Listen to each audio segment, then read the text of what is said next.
Pensamiento del día martes 10 de diciembre. Consolar.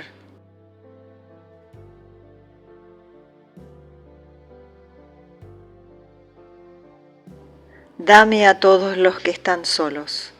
Señor, dame a todos los que se encuentran solos. He sentido en mi corazón la pasión que invade al tuyo por el abandono en que está sumergido el mundo entero. Amo a todo ser enfermo y solo. ¿Quién consuela su llanto? ¿Quién llora con él su muerte lenta?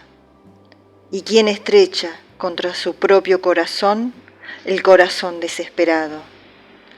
Haz, Dios mío, que pueda ser en el mundo el sacramento tangible de tu amor, ser tus brazos que atraen y llegan a convertir en amor toda la soledad del mundo.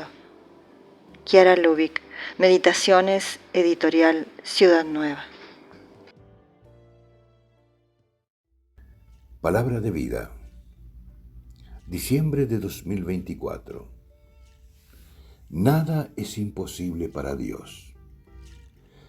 Del Evangelio de San Lucas, capítulo 1, versículo 37.